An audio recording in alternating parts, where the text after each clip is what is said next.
Dieron a los que creen en su nombre, les dio potestad de ser hechos hijos de Dios. Quiere decir que cuando habla ahí de recibir, está hablando de una actitud receptiva para con Dios y para con su palabra. Así que los que componen la iglesia son personas que han recibido la palabra o son personas que han recibido a Jesucristo como Señor y Salvador y por lo tanto son personas salvas. Noten ustedes que en el pasaje dice, en el versículo 47, que el Señor añadía, atención a esto, el Señor añadía a la iglesia los que habían de ser salvos.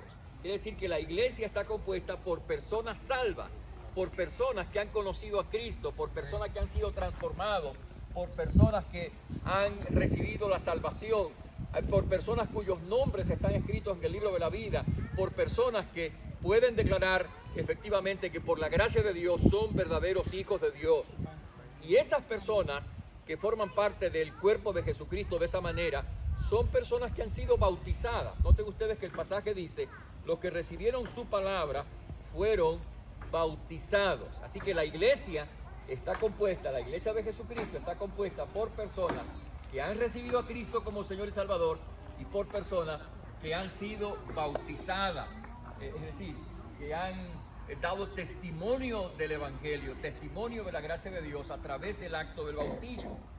Gloria a Dios porque hace ya un tiempo tuvimos el primer bautismo acá en Hazleton, en esta zona, ¿no? A ver, ¿dónde está? ¿A dónde? Allí está, ¿verdad? Allí está. Ella es nuestro primo. Cuando oigo de eso, me acuerdo de la expresión del apóstol Pablo, el primer fruto de acá, y bueno, aquí está el primer fruto de esta zona, de muchos bautismos que vamos a ver aquí, ¿verdad que sí? Ahí tenemos el bautisterio, no tenemos que ir lejos, ¿verdad? No lo abrimos hoy porque no había necesidad, pero lo vamos a abrir, claro que sí. Así que gloria a Dios por ese primer fruto, de muchos frutos que van a venir para la gloria de Dios, porque la iglesia es eso, es la comunidad de aquellas personas que han recibido a Cristo y que han sido bautizadas y por lo tanto ellos forman esa comunidad. De hecho, la palabra iglesia, lo hemos dicho tantas veces, es una expresión, es una palabra, es interesante, ¿no? La palabra iglesia es una palabra originalmente griega, ¿no? Que no ha sido traducida. Es como la palabra bautismo o la palabra diácono. Esas palabras son palabras griegas que no han sido traducidas, que han sido tomadas del griego y han sido como adaptadas al idioma español. Diaconía, diácono, bautismo, baptismo, iglesia, eclesía. Fíjense cómo se escucha, o sea, no son palabras traducidas, son palabras tomadas. Pero la palabra iglesia, si fuera traducida, significa los llamados afuera, los llamados. O sea, la iglesia está compuesta por aquellos que han sido llamados por Jesucristo para ser salvos y componer una comunidad de personas que han sido salvas.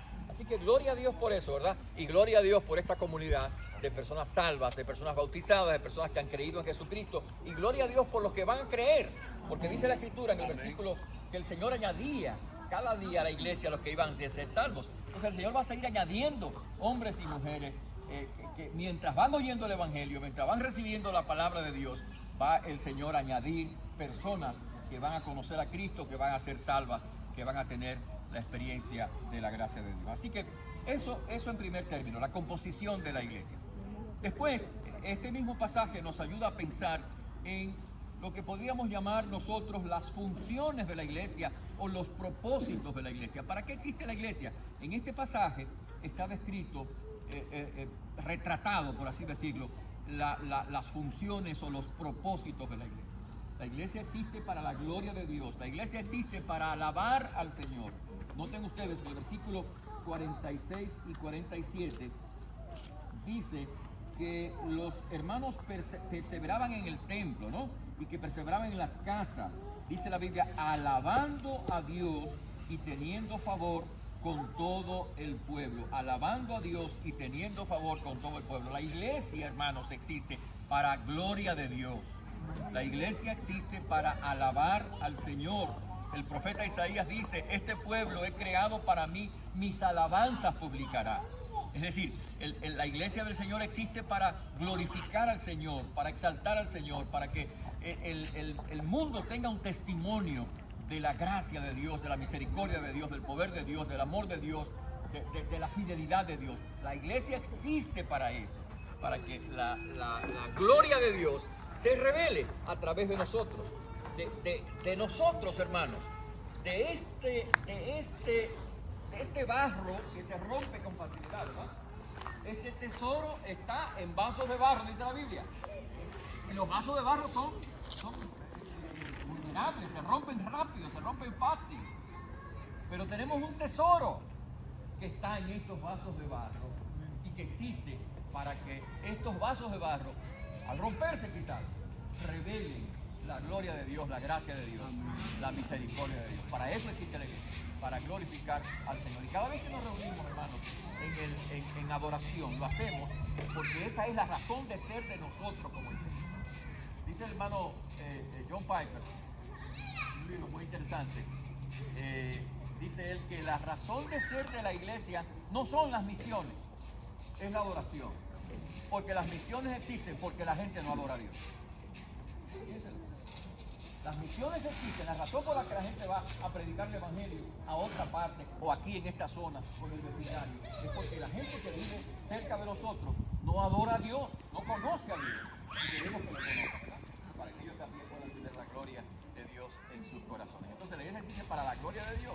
La iglesia existe además, hermanos, para compartir el evangelio de Cristo con los que no le conocen. La iglesia existe precisamente porque hay tanta gente que no adora a Dios, hay tanta gente que no conoce a Dios, hay tanta gente que no conoce a Cristo, que la iglesia tiene la tarea, la encomienda de predicar a Cristo, de darle a la gente el mensaje del evangelio. Hace un rato, mientras cantábamos, Esmerlin citó, antes de que cantáramos, Esmerlin citó un pasaje que para mí es un pasaje muy importante en términos de nuestra misión evangelizadora. Y ese es 1 de Pedro, capítulo 2, versículo 9, que dice más, vosotros sois linaje escogido, real sacerdocio, nación santa, pueblo adquirido por Dios. ¿Para qué? Para que anunciéis las virtudes de aquel que os llamó de las tinieblas a su luz admirable. Para eso existe la iglesia.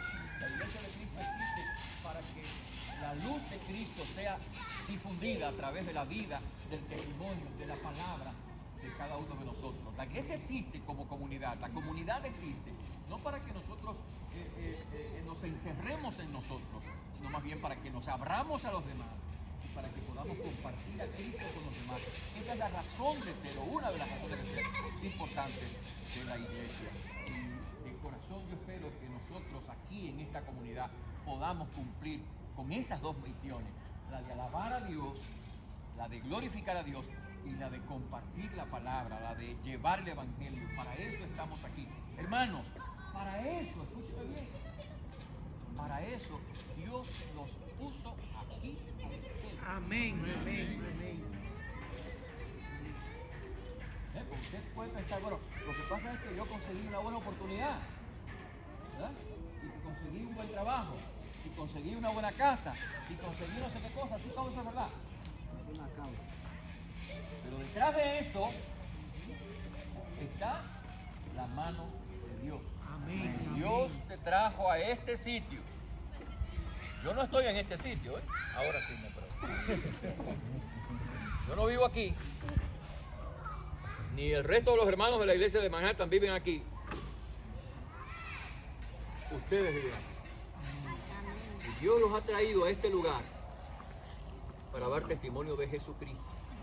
Para que sean instrumentos de gracia alrededor de ustedes, con sus compañeros de trabajo, con la gente que les rodea. Para eso Dios te trae. Y claro, te dio una casa y te dio un trabajo para que puedas sostenerte, para que puedas vivir, claro que sí. Te la dio para que tú puedas hacer eso, pero para el propósito de darle gloria a Dios y de compartir la palabra de Dios. Amén. Además, la iglesia existe para que nosotros nos ayudemos unos a otros a crecer en el Señor, para que nos enseñemos unos a otros, para que nos, usemos el término muy de moda, nos discipulemos los unos a los otros, para que podamos fortalecernos en la enseñanza de la palabra de Dios. Dice la Biblia que los creyentes perseveraban en la doctrina de los apóstoles. Es decir, estaban recibiendo la palabra y estaban compartiendo la palabra y estaban compartiendo unos con otros la enseñanza. Para eso existe la iglesia. Porque los creyentes, escúcheme, los creyentes no somos llaneros solitarios. Alguna gente dice, no, yo puedo ser cristiano en mi casa, yo solo. Bueno, ese tipo de cristianismo no existe en la Biblia. Usted puede inventárselo si usted quiere, pero no existe en la Biblia. En la Biblia existe el cristianismo que es parte de una comunidad. ¿Y para qué? Para que usted pueda recibir la bendición de la ayuda que otro hermano le va a dar. Y para que usted pueda hacer bendición para otro hermano. La iglesia existe para que tú ayudes a tu hermano a crecer en Cristo. La iglesia existe para que tú ayudes a tu hermano a caminar en obediencia. La iglesia existe para que tú ayudes a tu hermano a poder fortalecerse en la fe y para que tú recibas de tu hermano la instrucción, la corrección, el ánimo que tú necesitas también. Para eso existe la iglesia. Ese es el propósito de la iglesia, que unos a otros, como dice la Biblia, ¿no? Unos a otros nos edifiquemos, nos enseñemos, nos confortemos, nos consolemos, nos amonestemos, nos corrigamos unos a otros. Para eso existe la iglesia. Y por supuesto Dios ha puesto en la iglesia hombres para servir de guías, de pastores, de líderes. Ha puesto en la iglesia hombres para ayudar a los demás. Pero cada uno de nosotros, hermanos, todos nosotros, tenemos la responsabilidad, la encomienda y el privilegio de ayudarnos a edificarnos en la fe, de ayudarnos a enseñarnos los unos a los otros, ayudarnos gracias mi hermano, ayudarnos a don de servicio, ¿verdad? Don de servicio, diaconía. Para eso Dios nos ha dado diferentes dones para que los podamos ejercitar y podamos ayudarnos, animarnos unos a otros en la vida del Señor. Así que la iglesia existe para que podamos alabar a Dios, para que podamos compartir la palabra, para que podamos enseñarnos mutuamente. La iglesia existe para que podamos tener comunión unos con otros. Miren qué interesante. Dice la Biblia en el capítulo 2, versículo 42, que perseveraban en la doctrina de los apóstoles, en la comunión unos con otros, en el partimiento del pan y en las oraciones, la comunión. Y si seguimos leyendo, mire usted que dice la escritura, dice, perseveraban unánimes cada día en el templo y partían el pan en las casas, que compartían sus bienes, que comían juntos, que alababan al Señor con el pueblo. Entonces la iglesia existe para que podamos tener comunión unos con otros, podamos tener acercamiento unos con otros. Como hemos dicho hace un rato, la iglesia, el creyente no es un llanero solitario, el creyente es parte de una comunidad de amor, una comunidad de fraternidad, porque somos hermanos en Cristo, Somos hermanos en Cristo y por lo tanto existimos para animarnos los unos a los otros y para estar juntos unos con otros, de forma tal que podamos edificarnos los unos a los otros, apoyarnos unos a otros, bendecirnos unos a otros. Esta pandemia que ha creado tantos problemas, también nos ha dado la oportunidad de manifestar esa comunión los unos con los otros. ¿Cuántos hermanos no han sido ayudados a través de la comunidad de la iglesia? ¿Cuántos hermanos no han sido respaldados en sus situaciones, sean materiales, espirituales, emocionales, en medio de toda esta pandemia? Dios nos ha permitido ser lo que somos en realidad, una familia, un cuerpo, una comunidad que comparte los unos con los otros y que se apoya y se ayuda y que tiene comunión los unos con los otros. Y por último, la iglesia existe para servir, no solamente servirnos a nosotros, sino servir a los demás, servir a otros, ayudar al que necesita, darle una mano al que tiene necesidad de alguna forma. Para eso existe la iglesia. Somos creyentes que existimos para ayudar, para servir, no para vivir en función de nosotros, sino para vivir en función de la gloria de Dios y del servicio al prójimo. Después de todo, Jesús habla de eso, ¿no? Que Él ha venido no para ser servido, mira qué paradoja, ¿no? Sino para servir. Entonces nosotros hemos de ser también orientados de esa manera. Que no solamente pensemos en nuestros términos, sino también pensemos en términos de ayudar a otras personas. Ahora, ¿cómo la iglesia puede hacer todo eso? ¿Y de qué manera puede la iglesia funcionar como iglesia? ¿Cuál es la manera mejor para hacerlo? Bueno, hay muchas respuestas que tal vez pueden venir, pero es evidente que en el Nuevo Testamento la iglesia del Señor se organizó de una forma tan natural que queda revelado en este pasaje.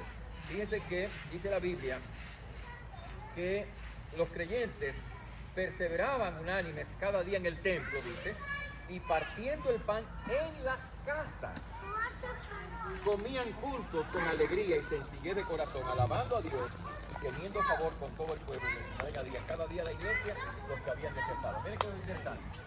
En el pasaje la palabra iglesia aparece en singular, o sea, iglesia. El Señor añadía a la iglesia, Pero la palabra casa aparece en plural. Quiere decir que había una iglesia y muchas casas. Muchas casas. En el capítulo 5, versículo 42 de los Hechos de los Apóstoles dice: y todos los días en el templo y por las casas no cesaban de enseñar y predicar a Jesucristo. Cuando nosotros leemos el sermón de Pedro, cuando el Espíritu Santo vino en Pentecostés y se produjo aquel estruendo y la gente se reunió allí enfrente a ver qué es lo que estaba pasando, y Pedro predicó la palabra de Dios. Dice la Biblia que se añadieron versículo 21, como 3,000 personas. El Señor obró de una forma poderosa en aquella comunidad de judíos que escuchaban que el Mesías había llegado, que el Mesías había muerto por ellos, que el Mesías había resucitado, y a partir de ese momento creyeron en ese Mesías, en Jesús, el Cristo, en Cristo Jesús. Y se añadieron como 3,000 personas. ¿Y dónde se reunían esa gente? Bueno, se reunían fundamentalmente, dice aquí, en el templo y por las casas. Se reunían fundamentalmente en las casas. Es decir, en ese tiempo no había un templo cristiano. Se reunían en las casas. La iglesia en las casas. Reunidos en las casas. Y todo el Nuevo Testamento vamos a encontrar lo mismo. En la palabra, en el pasaje de Romanos, capítulo 16, dice el apóstol Pablo, cuando está enviando saludos a los hermanos, dice: saludad a Priscila y a Aquila, mis colaboradores en Cristo Jesús, que expusieron su vida por mí, a los cuales no solo doy gracias, sino también todas las iglesias de los gentiles. Saludad también a la iglesia de su casa. Saluden a Priscila y Aquila, y también saluden a la iglesia de su casa. Y si usted sigue leyendo el resto del Nuevo Testamento, dice, por ejemplo, en Colosenses capítulo 4, versículo 15, saludad a los hermanos que están en la Odisea, y a Ninfas y a la iglesia que está en su casa. La iglesia que está en la casa de estos hermanos. Saluden a estos hermanos y saluden a la iglesia que se reúne allá en su casa. Pablo, prisionero de Jesucristo, el hermano Timoteo, al amado Filemón, colaborador nuestro, a la amada hermana Apia y a Arquipo, nuestro compañero de milicia, y a la iglesia que está en su casa. Bueno, ¿por qué es esto? Bueno, porque la iglesia cristiana no construyó edificios, sino hasta más o menos 250, 300 años. Eche un calculito ahí, por favor. Échese para atrás, 200, 300 años para atrás. ¿Cómo era el mundo? ¿Qué vivía? ¿Cómo era el mundo? ¿Qué pasaba hace 200, 300 años? Bueno, pues tuvieron que pasar 200 o 300 años para que la iglesia cristiana tuviera un templo. Es decir, la iglesia cristiana no necesitó durante 300 años de un edificio. ¿Por qué digo esto? Porque cuando pensamos en función de la iglesia, en este siglo XXI, siempre pensamos en un edificio. Y siempre decimos, bueno, ¿y cuál será el edificio que vamos a alquilar acá en esta zona? ¿Y cuándo es que vamos a alquilar el templo para empezar la iglesia? No me digas. La iglesia no necesita un edificio. La iglesia, por supuesto, si tiene un edificio magnífico. Nosotros, por ejemplo, el edificio que tenemos, pues gloria a Dios, tenemos un edificio en Manhattan, ¿no? Pero la idea aquí es que la iglesia ya funciona sin el edificio. Y que la iglesia va a seguir funcionando sin el edificio. Y en este caso, permítanme compartirles cuál es nuestra visión. A mí no me gusta decir mi visión, me gustaría decir nuestra visión. Yo no sé si hay alguien más que piensa como yo, pero bueno, de todas maneras, nuestra visión para acá. Bueno, nuestra visión es que la iglesia siga reuniéndose en las casas. Quisiéramos ver aquí en Hazleton, aquí en esta zona, yo digo siempre Hazleton, pero yo sé que hay muchos pueblecitos con nombres diferentes, así que entiendan que lo que quiero decir es todo esto por aquí. Queremos ver por lo menos 10 grupos celulares, 10 células en esta zona. Amén, amén. ¿Ok? A ver, con excepción de el comando que viene de Yonkers, compuesto por Cristian, Roque y el jefe, comandante Wilfredo, bueno, y el infiltrado Remo. Con excepción de este grupo, el resto de aquí es de aquí, de esta zona. Aquí ya hay más de una célula. ¿Cómo es la cosa, Franklin? Dime, ¿cómo es que la vamos a hacer? 2 células. 2 células, van a salir 2 células, van a salir una de adultos y la de niños también, porque hay muchos niños. Exacto. Entonces vamos a empezar ya con una segunda célula de adultos y otra célula de niños. Así que vamos caminando ya, vamos caminando. Y la idea aquí es que nos enfoquemos en seguir invitando amigos, seguir compartiendo con vecinos, seguir hablando del Evangelio de Jesucristo a nuestros compañeros de trabajo, seguir dando testimonio. Hermanos, si Dios lo ha puesto aquí a ustedes, es porque Dios tiene un propósito.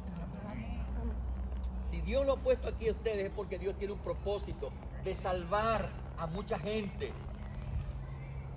Y se me viene a la mente la expresión, la experiencia del apóstol San Pablo, el gran misionero de Pablo, ¿no?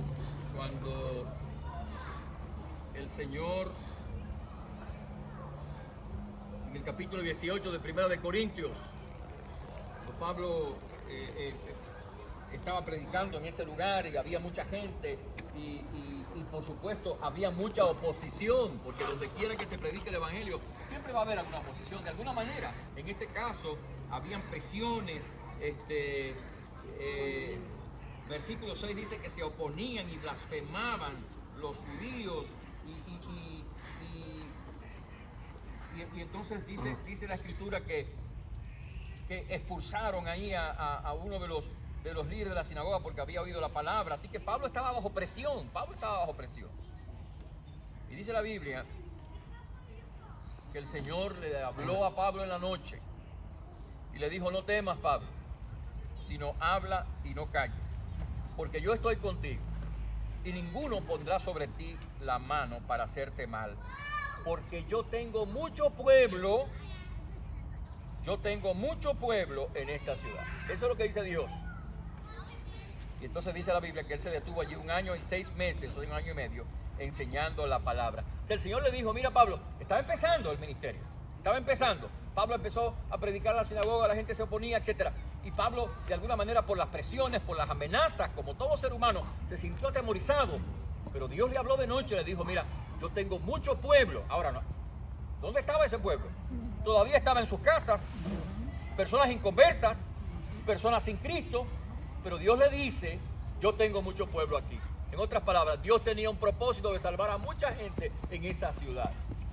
Como tiene Dios el propósito de salvar a muchos en esta zona.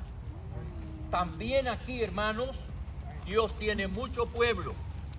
También en esta zona, en esta área, Dios tiene mucho pueblo.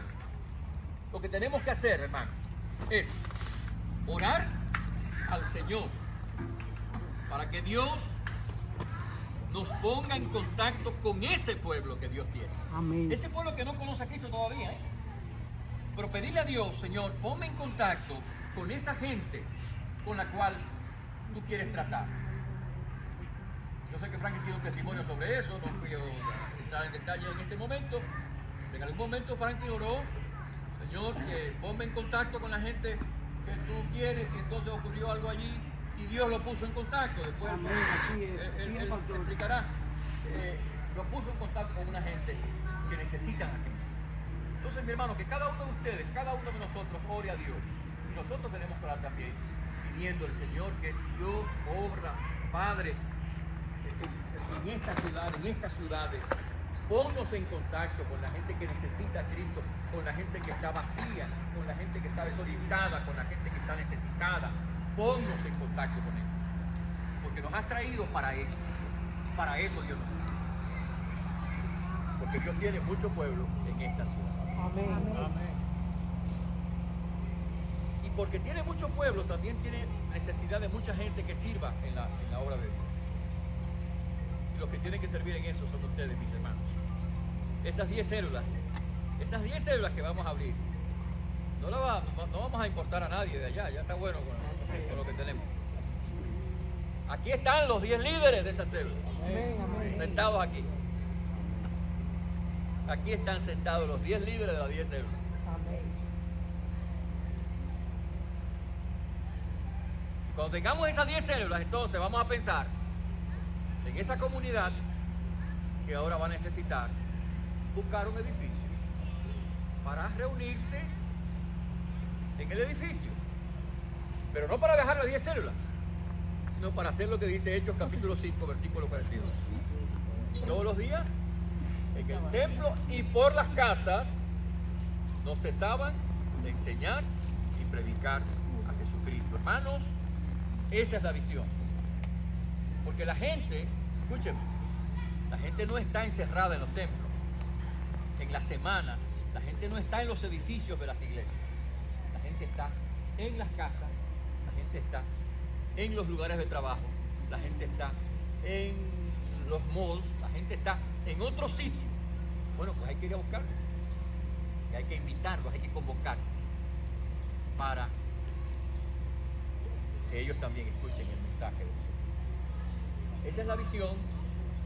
Esa es la visión. En esa dirección vamos a ir caminando. Que cada uno de los que está aquí en este día ore pensando, ¿qué tú quieres, Señor, que yo haga en este lugar? ¿Cómo lo voy a hacer, hermano? Lo vamos a hacer con el poder de Dios. Nosotros, como decía doña Noelia allá en Santo Domingo, allá en la iglesia central donde yo era pastor, usted sabe que yo siempre cito a doña Noelia. Me imagino que ustedes querrán conocer a doña Noelia. Vamos a ver si la invitamos un día por acá para que nos dé un saludo, ¿no? Lo digo por mí. Eso es lo que decía doña Noelia. Pero a menudo nos fijamos mucho, mis hermanos, en, wow, yo voy a ganar para Cristo a alguien. Yo voy a dirigir una célula. Yo podré hacerlo. Sí, claro, tú tienes a Cristo. Tú Amén. tienes al Espíritu Santo. Tú tienes al Señor en tu corazón. Claro que puedes hacerlo. El Señor en ti Amén. va a obrar para traer salvación. Porque ¿quién es que salva? El Señor. Entonces Dios usa instrumentos humanos para salvar. Amén. Usted es uno de esos instrumentos. Amén. Así que piense en esto, pídale a Dios que le dé gracia para participar en esta gran obra que Dios está comenzando en este lugar. Amén. Amén. Fíjense que la Biblia dice, con esto termino, la Biblia dice, hablando de la iglesia, y el Señor añadía cada día a la iglesia los que habían de ser salvos. No dice, y Pablo o Pedro añadía, no dice Esteban añadía, no dice Juan añadía, no dice Santiago añadía, no dice los discípulos añadían, dice el Señor añadía cada día a la iglesia los que habían de ser salvos, porque es el Señor el que los añade, no somos nosotros. Amén. Pero Dios te va a usar a ti como instrumento para añadir a los que van a ser salvos. Amén. Hermano, entonces, manos a la obra. Amén. Amén. Ponte en las manos del Señor. Allí en la intimidad de tu corazón, dile al Señor, Señor, aquí estoy. Di como el profeta Isaías, heme aquí. Heme aquí, aquí estoy. Guía mis pasos, guía mis decisiones, guía mi vida para que sea un instrumento de tu bendición en este lugar donde tú nos has traído. Yo sé que pronto vamos a seguir oyendo, vamos a seguir viendo las obras que Dios está haciendo y las obras que Dios estará haciendo en su propósito en este lugar. Amén. Vamos a orar. Padre Santo, gracias te damos por tu santa, bendita, gloriosa, poderosa palabra. Ruego en el nombre de Jesucristo, ruego en el nombre de Jesucristo, bendiga cada uno de mis hermanos. Padre, bendice esta comunidad, a cada uno de mis hermanos, que tu Espíritu Santo, te ruego, Señor, les abre el corazón, les mueva, Señor, en la dirección de tu voluntad. Usa sus vidas como instrumento de bendición para la gloria de tu nombre. Padre, ponemos en tus manos esta visión que pensamos que es tu visión. Permite, Señor, que veamos realizar no 10, muchas más células en todos estos pobrecitos, Padre. Que Cristo a través de ellos sea glorificado. En el nombre de Jesús. Amén. Amén. Dios te bendiga, mis hermanos. Vamos a cantar una canción. Hermano Rey.